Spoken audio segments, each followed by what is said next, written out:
Hello folks, something really interesting has happened regarding the recent demo release for Echoes of Aincrad, in that prior to its release, the game's hype was at an all-time high, with many folks including myself having anticipated its launch for quite some time. However, within the past couple of weeks of its existing, it has now taken quite the nosedive into obscurity. So much so that I've even stopped pushing sales for it myself, as I can't in good faith recommend this game to anyone who hasn't already played this demo. And that's how bad things have gotten. If you haven't played the demo, then to put things simply, it isn't so much terrible, more than it is just very, very bland and basic. The quick rundown would be an almost entirely empty open world with almost entirely nothing outside of 3 or 4 basically copied and pasted objectives to rinse and repeat. The town hub and overall world is completely lifeless, plenty of NPCs in town but nothing actually going on, and 0 NPC interactions outside of a shop and a blacksmith. Very basic leveling and upgrade systems that offer no real depth outside of just pumping damage, coupled with enemy scaling, meaning no real progress is made either. In a nutshell, it's all just very lackluster and average across the board. Again, not making it a completely terrible game, but compared to some other experiences that are available out there, Echoes of Aincrad comes across rushed, mindless,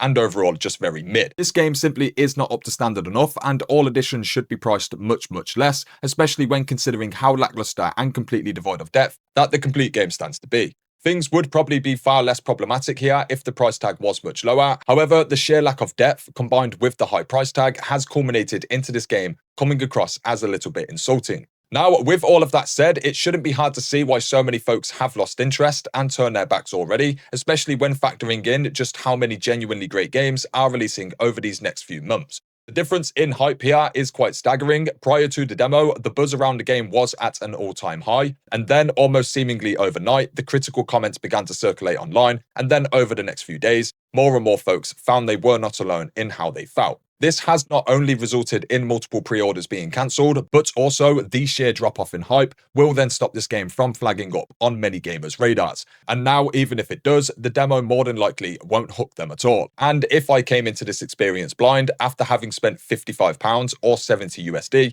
I would feel robbed. With that said, the focus here for this video isn't that the game is mid, but more that it has done itself some massive damage with this demo release. Whilst I'm 100% glad they did release a demo and we've all been given plenty of forewarning, it almost makes 0 sense for them to actually have done this.